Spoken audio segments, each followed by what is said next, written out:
Hey everybody, Josh Sigurdson of World Alternative Media here, and we are joined by the one and only Patrick Wood, one of the world's leading experts on sustainable development, globalist agendas like Agenda 21 and 2030, and technocracy. He's the man behind the book, Technocracy Rising, and we're proud to welcome him back to WAM, so thanks for joining us, sir. You betcha. Good to be here. Absolutely. Now, it's hard not to see the vast agenda towards a technocratic future. Something that's been quite notable lately has been this global push for the implementation of a centrally planned cashless society, with countries throughout the world conspiring to enslave people to the banking system entirely through possibly even combining a cashless currency with the SDR, special drawing rights, world currency. It's worth warning people of what this would entail. So can you talk a bit about this plot to create a global cashless society and why people should be concerned? Absolutely. And I think you already know that my background is economics. Mm-hmm. I spent most of my life writing about economics. My original work, Trilaterals Over Washington, was essentially about economics because it was about the Trilateral Commission. Mm-hmm. And Antony Sutton, my original writing partner, was also a professor of economics. So I have a keen interest in economics, have all my life. Mm-hmm.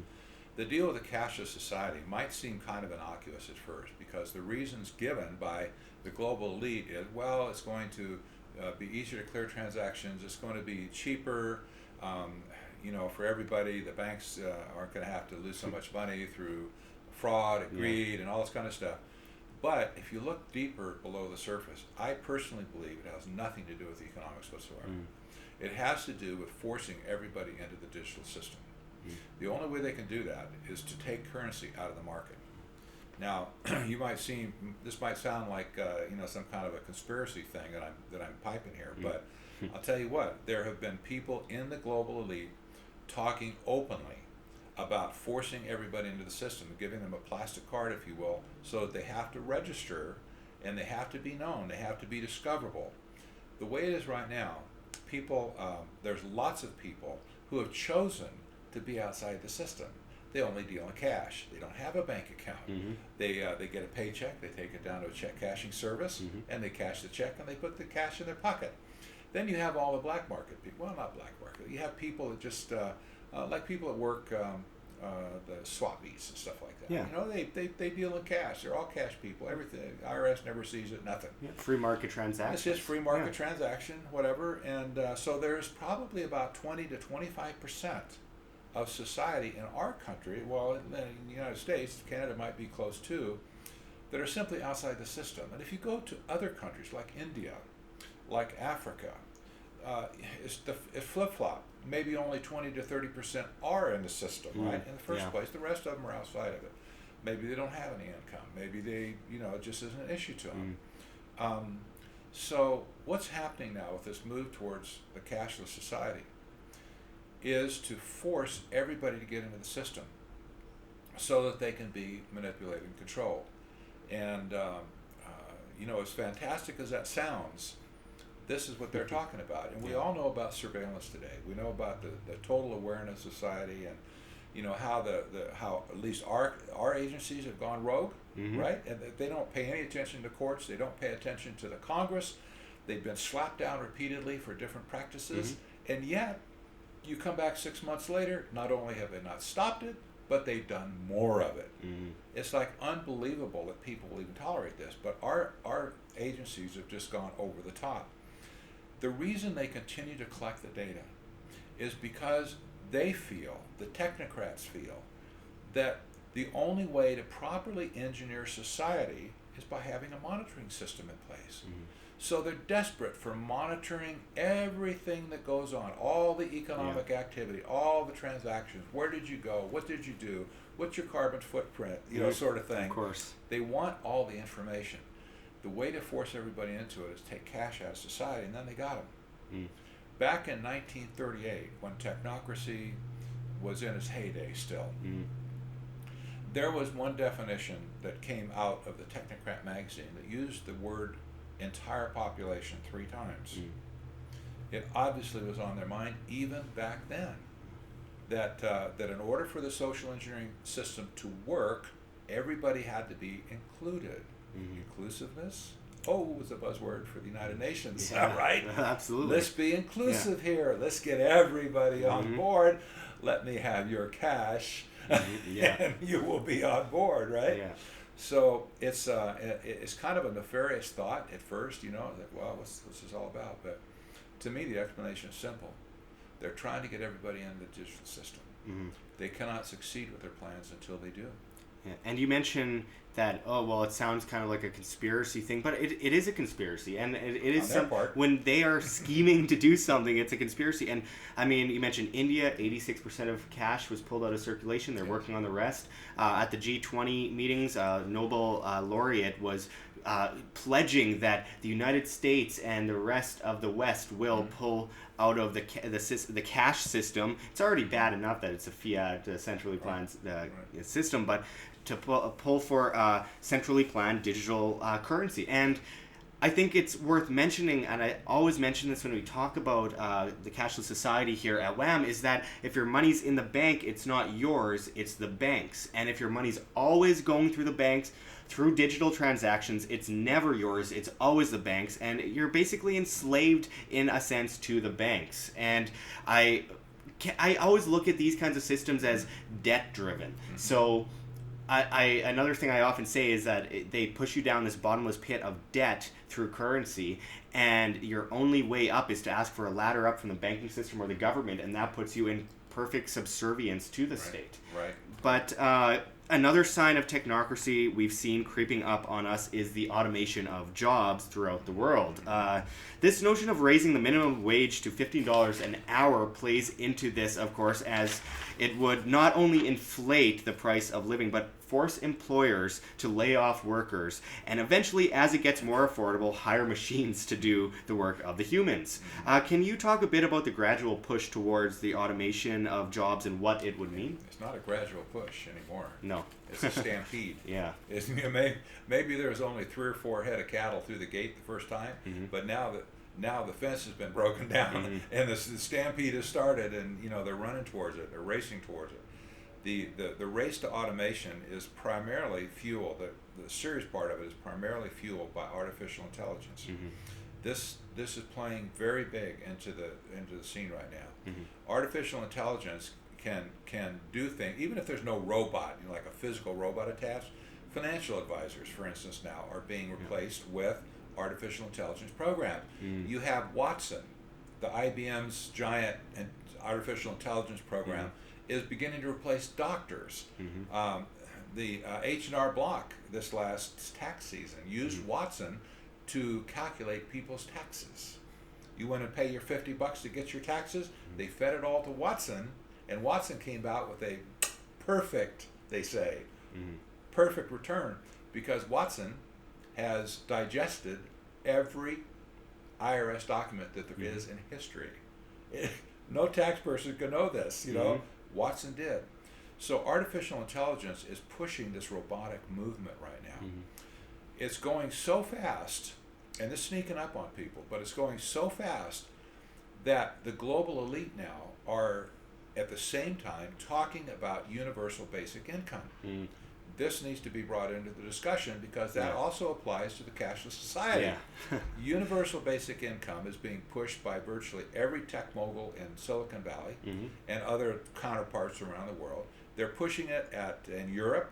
They're pushing, in fact, I think Sweden right now has a pilot program out. They're pushing it at the G20 meeting and the G8, whatever. They're doing it in Canada like crazy. They are. They're talking about it. Well, we're just experimenting now and talking about it, but listen, where there's smoke, there's fire. It's coming. And there's one organization right now that's testing it up in the Bay Area, in San Francisco area. It's called Y Combinator.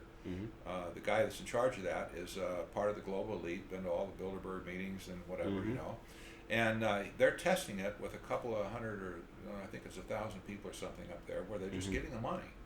And they're just watching them. They're tracking them, right? They're observing their behavior. Like, well, what are we going to do?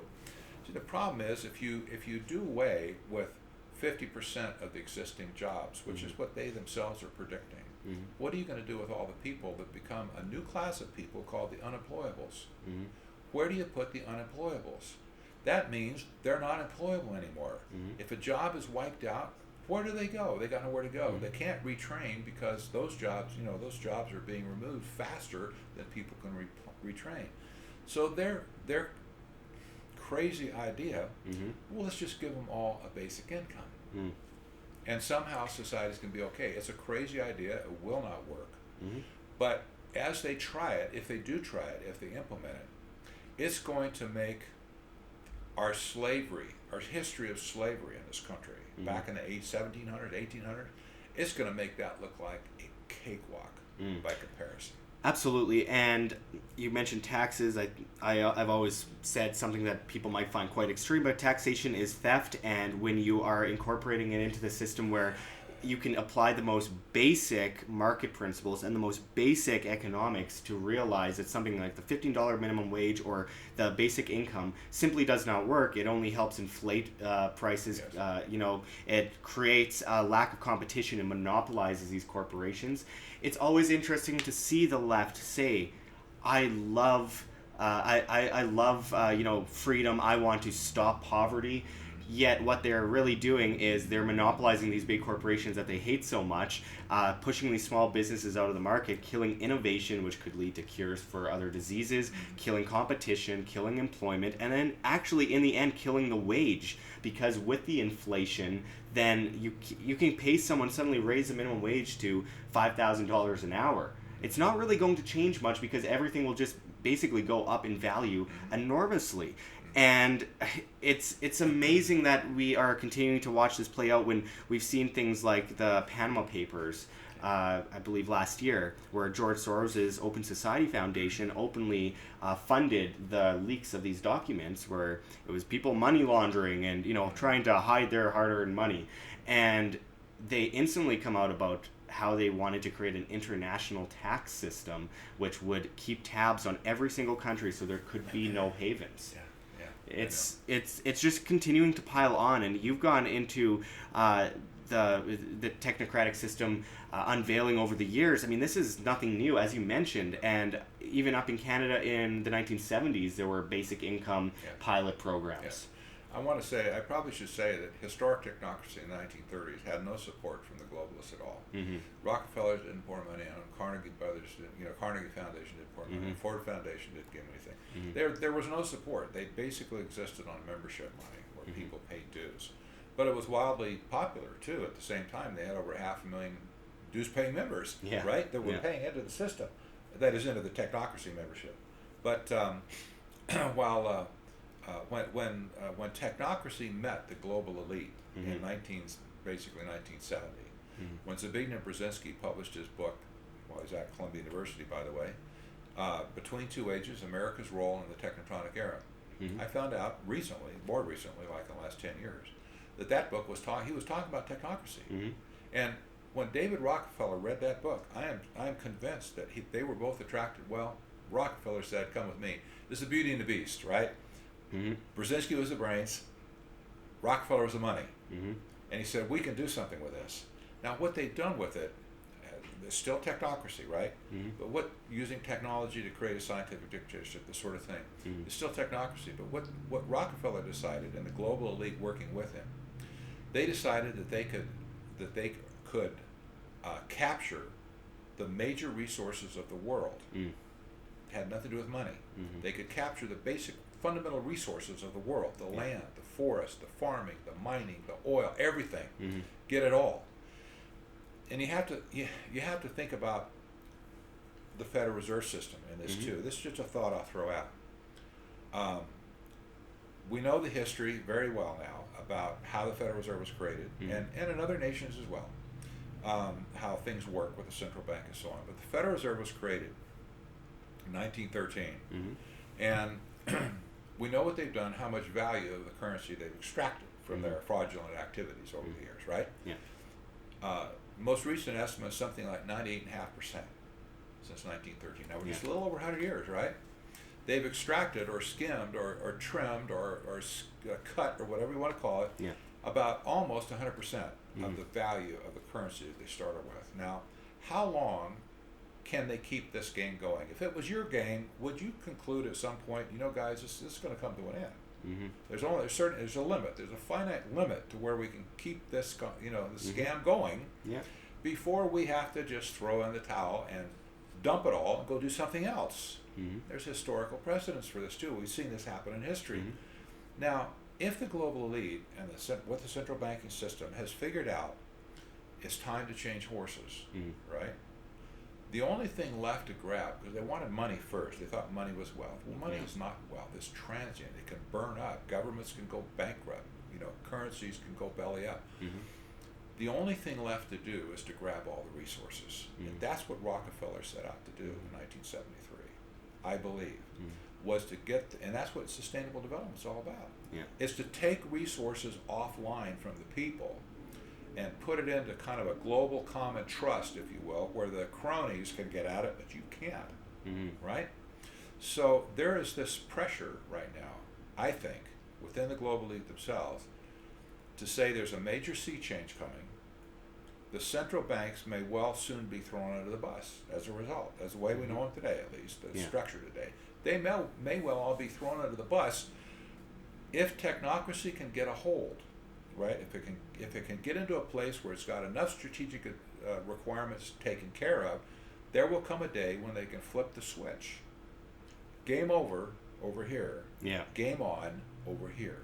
Well, this is what disturbs me the most. Yeah, absolutely. And all monetary and market manipulation always comes to an end. I mean, I've always said fiat currency will always drop to its intrinsic value of zero eventually, and so will market manipulation, what we see with these massive derivatives bubbles, and it just continues to play out that way. It's a natural progression of things. And there is a bubble everywhere right now, in my opinion. In every conceivable market, there's a bubble. Absolutely. And you mentioned Zbigniew Brzezinski and David Rockefeller, interestingly enough, because personally, I'm maybe not as nice as some people, but I say good riddance. Now, let's talk about the Trilateral Commission. Of course, basically every presidential administration has been filled with trilateral members for the past several decades.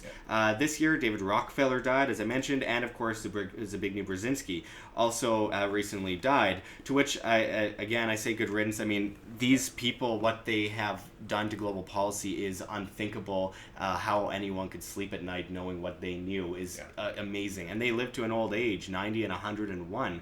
But can you go into Zbigniew Brzezinski's contribution to creating the Trilateral Commission and how it affected global policy? Well, he was a co-founder, of course, and he was the first executive director of it. And he kind of crafted the whole thing, to get direction on it. The first thing they set out to do is, and this is all over the literature, was to create a new international economic order. That's what they said. They weren't shy. We got a hold of Sutton and myself got a hold of all the documents that they ever published at the Trilateral Commission. We still got most of them. And other people didn't date. We dug. They were easy to find. There was no conspiracy. We got them. We read them. Oh, really? We look at it, and we understood what they were doing. We didn't know what new meant exactly at that time. I do now. It's technocracy. But the very first thing that they did, they picked a presidential candidate, Jimmy Carter, and Walter Mondale. They said, come join the Trilateral Commission, we'll help you out. And so they groomed them, especially Carter, to be president. And they taught him about foreign policy. Brzezinski later bragged about it in writing, that he was the guy that picked Carter for that. He groomed him for office. Carter was a fraud. He was a total fraud. He was an empty suit who was manufactured to be president. First thing that happened, Brzezinski was appointed National Security Advisor. Well, the NSA in America is the gatekeeper to the president. Nothing gets to the president except it comes through the NSA. And so he had control, if you will, like manipulative control over Carter. Carter appointed a third of the members of the Trilateral Commission to his top cabinet posts. He came to office saying he didn't know anybody. He didn't know anybody in the Beltways, poor peanut farmer from Georgia. And so here he comes, and he takes all of his important cabinet position stuff from the membership of the Trilateral Commission. Then, and what I'm building up to on this, then the very next thing you see is Brzezinski following on the heels of Henry Kissinger and completing the induction of China, communist China at that point, back into the world stage. This was illegal initially. Henry Kissinger's initial meeting, he should have been put in prison for treason, because it was patently illegal to go to a country, at that point, an enemy, a sworn enemy of the United States, without congressional approval. He never had it. He snuck off in the dead of night, went out and opened negotiations. Brzezinski followed suit and brought China in full tilt into the world again, into the world economic system, right? So the first thing you see happen after Brzezinski did that, it became legal to normalize relations. Well, I should say it was legal then as a normalized relations with China. That all the trilateral companies that were associated at that time with the Trilateral Commission, they made a stampede rush to China to build infrastructure in China. They built the highways, they built the bridges, they built the dams, they built all the stuff that you need to, to do business, if you will. Yeah. They were the ones that set up China. Lo and behold, by the year 2000 came along, at least, Time magazine wrote an article that pointed out that China was a technocracy. And okay, now how did that happen? Well, Brzezinski, clearly, in my mind, as you look back on it, a little forensic analysis, Brzezinski purposely brought China in as a model of technocracy. It was a dictatorship, easy to work with. There's only one, basically one guy, the Politburo, and they'll do anything to control the citizens. Hey, this is great, man. We like the sound of this, right? So they converted China over the couple of decades into a technocracy, and even today China is acting like a technocracy, not a communist dictatorship. Very few people have picked up on this. But this is important to notice because what's happened to American manufacturing jobs? Well, they said, oh, it's not our fault. Said, well, we didn't have anything to do with that. It was a purposeful thing to set China up to suck America dry. I was actually going to mention there's an obvious power shift towards China where they're trying, you took the words right out of my mouth, to purposely suck America dry. It's incredible when you see so many people complain about, well, China's stealing our jobs, and you ask them, well, why do you think that is? Slave labor. Okay, there's a lot of that, but why do you really think it is? Because slave labor isn't going to just be able to compete with all of the United States of America. There's another form of slave labor that doesn't include slaves. It's free of charge. You pay one time, and you just have to upkeep it. We've seen this happen time and time again. A certain privacy invading technology gets invented in America. It's illegal to do it in America. There's laws against it. They can't exercise that sort of stuff. So these supposedly quote unquote American company, they sneak over to China, where it's perfectly legal, and they welcome with open arms. They go over there and they prove their technology, right? Their spying, surveillance, whatever technology. And when they get it all done on the Chinese people, then they just they find ways to sneak it back in the United States and start applying it here. But they couldn't do the testing here, so they tested over there, it proved it, and then they brought it back, and now we're getting it. And they keep shoving it down our throat. Well, you look at China, how big China is, a huge country, you look at how big China is. If you were a chess player, and back in which Brzezinski was, by the way, if you went back to 1973 and said, okay, how are we going to take over the world? We got this technocracy thing, how are we going to take over the world? Well, they got the United Nations on board. Totally, with sustainable development, and Agenda 21, and Agenda 2030, and Habitat 3, and all that kind of stuff. The United Nations is selling their propaganda to all the nations of the world. But America, the trajectory of America would never give up free enterprise and capitalism. Now, there are excesses and there are bad people that are manipulating us. But we can't blame that on capitalism because it's essentially flawed. It's not. Those people are flawed, taking advantage of it. They should have been thrown in jail long ago, would have stopped that behavior. They weren't. So if you're a chess player, you would say, we need a global sponsor, a strongman sponsor for technocracy in order to make technocracy work for the whole world, where we can get a hold of everything. Put everything in our pocket, all the resources. They use China that way. I'm convinced of that now, because they and they alone are the only ones that did all this stuff in China. They started it out. Yeah, going back to Kissinger's handshake with Mao Zedong, it's been an obvious push towards that system. And I often talk to people about what the deep state really is. They say, well, what is a deep state? And it's a reasonable enough question because there's a lot of crazy definitions out there. But the deep state, I've always believed, it's a Trilateral Commission, it's a CFR, it's a fiat currency, or the fiat system, the global system anyway, the United Nations, and the combination of all of these entities is incredible, the power that it has. And I think it was back in 2008 or 2007, I saw Dr. Ron Paul on the debate stage at the presidential debates, and people, someone asked him, well, what's with this conspiracy theory about about the Trilateral Commission and CFR? Is this just a conspiracy theory? And he said this, and I'll show you a clip. Good evening, candidates. This is Sigurdson from Arlington, Texas, and this question is for Ron Paul. I've met a lot of your supporters online, but I've noticed that a good number of them seem to buy into this conspiracy theory regarding the Council of Foreign Relations and some plan to make a North American Union by merging the United States with Canada and Mexico. These supporters of yours seem to think that you also believe in this theory. So my question to you is, do you really believe in all this, or are people just putting words in your mouth? Well, 90 seconds. Well, it all depends on what you mean by all of this. The CFR exists, the Trilateral Commission exists, and it's a, quote, conspiracy of ideas. This is an ideological battle. Some people believe in globalism. Others of us believe in national sovereignty.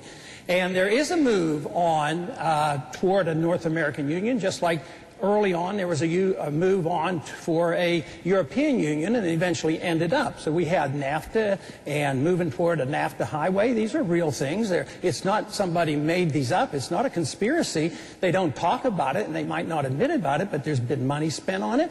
There was legislation passed in the Texas legislature unanimously to put a hold on it. They're planning on millions of acres taken by eminent domain for an international highway from Mexico to Canada, which is going to make the immigration problem that much worse. So it's not so much a secretive conspiracy. It's a contest between ideologies, whether we believe in our institutions here, our national sovereignty, our Constitution, or are we going to further move in the direction of international government, more UN? You know, this country goes to war under UN resolutions. I don't like big government in Washington. So I don't like this trend toward international government. We have a WTO that wants to control our drug industry, our nutritional products. So I'm against all that, but it's not so much as a sinister conspiracy. It's just knowledge is out there. If we look for it, you'll realize that our national sovereignty is under threat. Congressman Paul, thank you. So this was in the mainstream media. He talks about the fact that these are very real entities, and people are rolling their eyes. People look at it as some kind of crazy conspiracy theory when it takes 2 seconds to look these organizations up, and as you have these documents that are in stone exactly what they are doing. There's a little bit left up to the assumption, or I suppose the objective mind. I guess you can look into it and have your different your different beliefs coming out of it. But the fact of the matter is, this is happening. And do you see there being any possible improvement when it comes to people actually knowing about this, to actually be able to get rid of this system before it completely puts us in chains that so many are unfortunately going to revere? It's really hard to say. It's going to depend on how much true awareness comes about. Mm-hmm. I'll give you some perspective. I've been at this for 45 years now. It's a long time. I was just like you when I was young. I had good ideas, and I was excited about, being involved, doing something, whatever. For all the years that we've fought various things, we fought socialism, we fought communism, we fought fascism, we fought, whatever thing you can imagine. We tried to right the wrongs in society, right? And to keep the people who we looked at as the crony crooks or whatever, from taking advantage of us and stealing from society and from people and governments and whatever. And we gave it a good go. I think I look back and I think, man, there was a lot of good people that came and went. A lot of them are dead now. But we gave it a good go. So how come, with all those good people fighting the system for so long, they knew a little bit about it, how come we're worse off today than we ever were in history? See, we're closer to death right now than we've ever been in our nation. Everybody knows it. See, it isn't a time to reassess. Have we been fighting the wrong enemy along the way? Yeah, Sun Tzu, the famous general, Chinese general, what, 4th century, 5th century. He said, if you don't know the enemy, you can't possibly defeat him. That's pretty smart. Kind of self-evident in a way, but if you don't know your enemy, how can you defeat him? You can't. And that kind of tells me that we have not known our enemy over the years, or we would be more successful than we've been. What, are we incapable people that we can't come up with good ideas and stuff to how to get rid of these people? But if you don't know the enemy, you can't do it. They have concealed their activities so successfully from the public that the public has run off on every other conceivable battle in history, but they're not looking at them. They have shielded themselves from view. Hey, what, us? Man, we're not doing anything. We're just trying to help everybody get along. Yeah. And so there's been this subterfuge that people haven't seen the enemy, and it's like throwing a pack of dogs some raw meat, a little over here, a little over there, everybody fighting and stuff. And those guys are just walking by, smiling, whatever they're getting. They're taking the money to the bank, so to speak, while we're fighting all this other stuff. To answer your question, we need to become aware of who the enemy really is. And it is not a politician. It's not your prime minister. It's not our president or the past president or whatever. The power of the political system has nothing to do with this. The technocrats so far have been untouchable.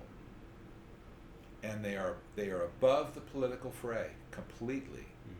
They're not Democrat, they're not Republican, they're not liberal, they're not conservative. They are completely above that whole argument. Proof of that is they dominated Jimmy Carter. They dominated George Bush. He was a member, by the way. They dominated Clinton and Gore, both members. They dominated W. Bush.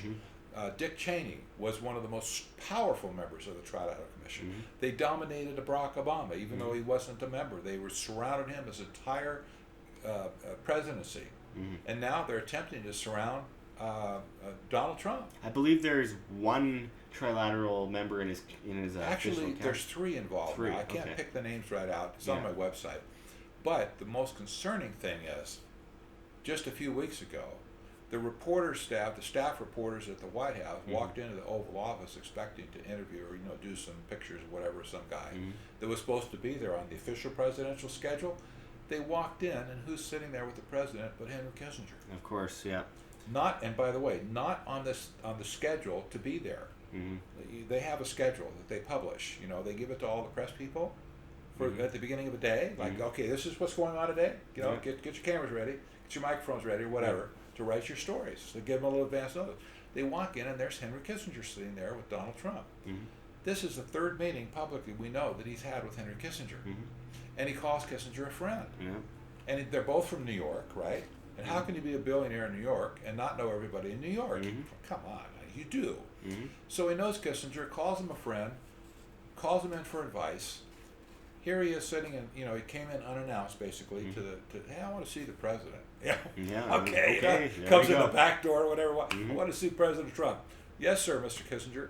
So here he is up there.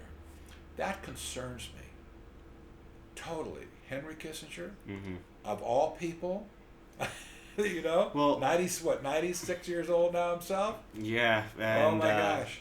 Maybe he'll join they all go in threes. I'll just throw that out there. I know. Well, part of my point is, you don't do anything at 96 by pure chance. You have to stage it because you just don't get up and hop around. He's got a walker. He's got staff that has to follow with him and take all the medical stuff, whatever. And knowing what he was up to in the 60s. Dress him. Knowing what he was up to in the 60s and 70s, he definitely needs the help today. That's right. Yeah. That's right. So here he is talking with the president, giving a sage advice. And what they said publicly was that Kissinger was there to talk to him about Syria. Yeah. That's another story why that's concerning. We won't talk about that. Yeah. But this is an example of what you were saying before. People aren't they don't know their enemy, and instead they think, okay, well, switch this guy with this guy just over and over again for eternity, while people like David Rockefeller were writing in their memoirs that he's proud of conspiring against the American people and the world, and Zbigniew Brzezinski is talking about how we need to dumb people down, and you see people like Henry Kissinger going right on TV during the 2008 election saying in front of Erin Burnett when she was on MSNBC that Obama is a great deception we need in order to create a new world order. But he can give a new impetus to American foreign policy, partly because the reception of him is so extraordinary around the world. I think his task will be to develop an overall strategy for America in this period when really a new world order can be created. It's a great opportunity. It isn't such a crisis.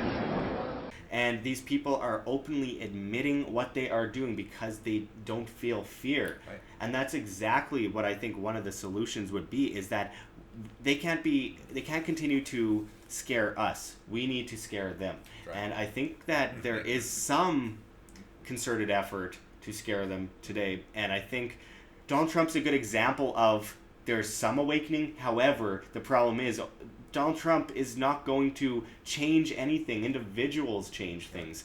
And Donald Trump gets into office, and that's where one of my fears comes in, which is that people will lay apathetic because they think their hands are clean and everything is done for them. You heard me talk yesterday at the expo about Dr. Parag Khanna, who wrote a book recently in January called Technocracy in America. This guy's a global scholar. He's loved by the elite all around the world. He's a professor of political science down in Singapore at the U School for Public Policy. And he's young, he's articulate, handsome guy. And they love him. They hang on every word he says. He wrote this book, Technocracy in America, saying that, what we need is technocracy. Came right out and said it. And the trouble is, people are listening to all this stuff. Not us, but people out, people in the global elite are listening to this. It's like a flag has been run up the flagpole, like, hey, we need technocracy in America. We need to make radical change in America. Well, the thing he talks about the most in the next breath is infrastructure. He says we need to rebuild America's infrastructure. We need to connect everything together. We need to connect the cities with the other global cities. We need to have fiber optic. We need to have airplanes. We need to have trains, high-speed trains. We need to have whatever would connect everything together. We'd figure out where the supply chains work around the world so that sinners can get hooked up with each other and make everything super efficient, so on and so on. Basically all about resources when you talk about infrastructure. His big thing is infrastructure and connectivity. So when President Trump makes his one of his flagship pledges, whatever, to make America great again, he talks infrastructure. Infrastructure. Our Secretary of Transportation right now is Elaine Chao. She is of Chinese descent. Her father is a shipping magnate, right? Giant container ships, one of the biggest in the world. They're very wealthy, obviously. And she's been around in America for a long time. I think she's born here, but maybe she's born in Singapore somewhere. But she's been around a long time. She's married to a prominent politician as well. Elaine Chao was working for the Transportation Department back when the Trans-Texas Corridor was being created, which is part of the North American Union program, to build a superhighway from Mexico all the way to Canada. And, create inland ports, and they were going to have trains, shipping ports in Mexico were going to load on trains. They're going to come zooming through the border, go to Kansas City, go up to Canada, come back, all this kind of stuff. And this was all infrastructure, you see. They had it all worked out electronically where these trains could come zooming through the border, not even have to stop. The manifest would be created in China when they were shipped. And they would come to Mexico, go on a plane, come through and zoom through the border with no checks again as to what actually was in the containers, and shipped right into the heartland of our country. And there were so many people when they caught wind of this, especially in Texas, they said not just no, but no, it ain't going to happen. And they scuttled it. That was when Rick Perry was president. But Rick Perry. Rick Perry's not Secretary of Energy. Okay, back to square one. Okay, so here we have all this infrastructure that was electronic stuff, that was going to be just for them. Nobody else. Everybody else stops at the border, gets suspected, patted down, whatever. But all of their stuff is going to go zooming through. This is the same Elaine Chao that orchestrated that technology. This now Secretary of Transportation. And I believe she either went to a Bilderberg meeting or it was the CFR. I forget which one it was. I think both. I think she's been to both. Because I researched the so-called deep state connections to the Trump cabinet, and she was one of the number one people on that list. Yes. So, all I'm saying is they're working this infrastructure angle under Trump. And here's two people that have been involved in this infrastructure issue before that are now in cabinet level positions in our country who are driving infrastructure. From my point of view, I say we need to see their plans. And why are they doing it? Because they're using taxpayer money, right? So if the infrastructure that they're working on now, using taxpayer money, is being done in order to implement technocracy, we're screwed. We need to get on this, and figure this out before they actually slam the door on us. So honestly, I don't know. I know that our freeways need to be fixed. Our bridges need to be fixed. The highway funds that have been set aside by taxpayer money for all the decades and stuff, Congress and the White House have raided those funds, and they haven't spent it on the things they said they were supposed to spend it on. And now they're complaining, our bridges are all broken down, we need to do this, that, and the other. I said, well, why did you steal the money in the first place? Yeah, exactly. I don't know. That's our woes, right? That's our American woes right now. Yeah, well, they're big woes, and there's a good reason to be angry, and I think more people need to be angry about this. I'll tell you, they do. They need to be alarmed. Yeah, and it all starts at education. People need to be educated about this system. People need to continue to look at your work because you're providing such a great insight into this very real, pertinent problem that is creeping up on us at a very fast rate, faster than ever. And I really hope the viewers continue to research this and be as loud as you possibly can. If Antifa can get all riled up over absolutely nothing, then I'm pretty sure we can get a little bit more riled up about a real, actual problem that is on our doorstep. And the longer we go without doing anything, the longer we lay apathetic, the more it begets a greater control complex on a global scale. This is a collectivist, technocratic system. And if you care about your children, if you care about your grandkids, if you care about your family, your friends, even if you don't have to care about yourself, just look at the people around you. You have to be louder about this, and you need to educate as many people as you can about it. So, Patrick, I know you've been working so hard here at the Red Pill Expo. It was an incredible event here in Montana, and I'd like you to let people know where they can find more of your work, support the cause, support you. Yeah, you bet. I'll say first, technocracy.news. That's my website. I've consolidated everything I ever did now into technocracy.news, and so you'll find articles curated from around the world that relate and bear down on technocracy. My books are available there. Trilaterals Over Washington has been out of print for 37 years. It's just back in print. It's available there and on Amazon as well. And I would encourage people to go to redpillexpo.org and check that out. That was our conference website. We're going to be making some immediate revisions to it. Obviously, the conference is over now, but we're going to be streaming the segments, the speakers, on the internet, on YouTube, and we're going to make this available on a day-by-day progression, so that people can digest the stuff that you heard, that you and I heard at Red Pill Expo.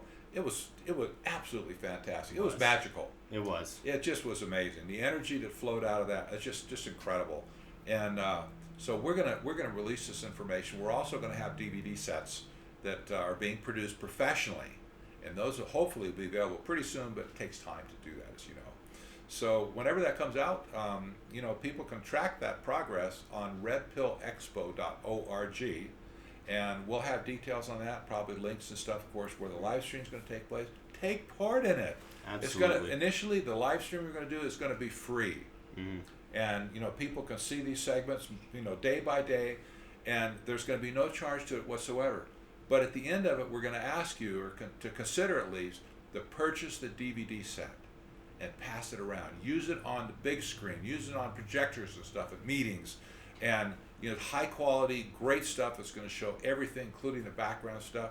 You can take this and use it as an ongoing tool to convince your friends. It was incredible watching people walk out of the event yesterday shaken.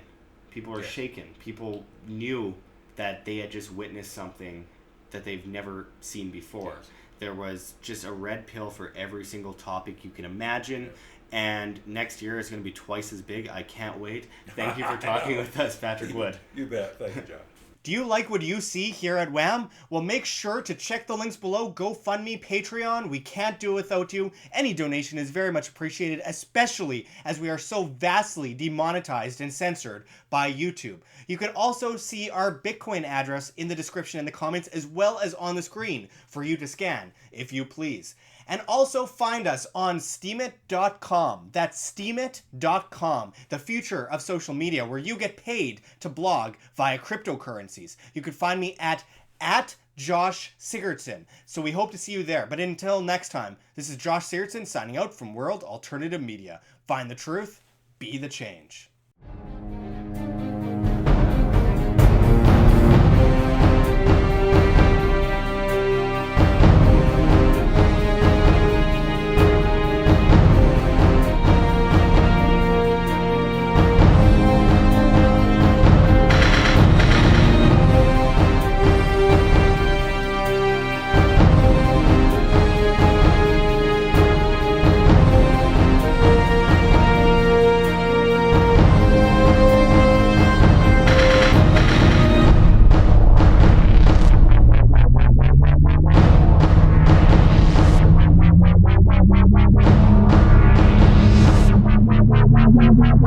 Wow.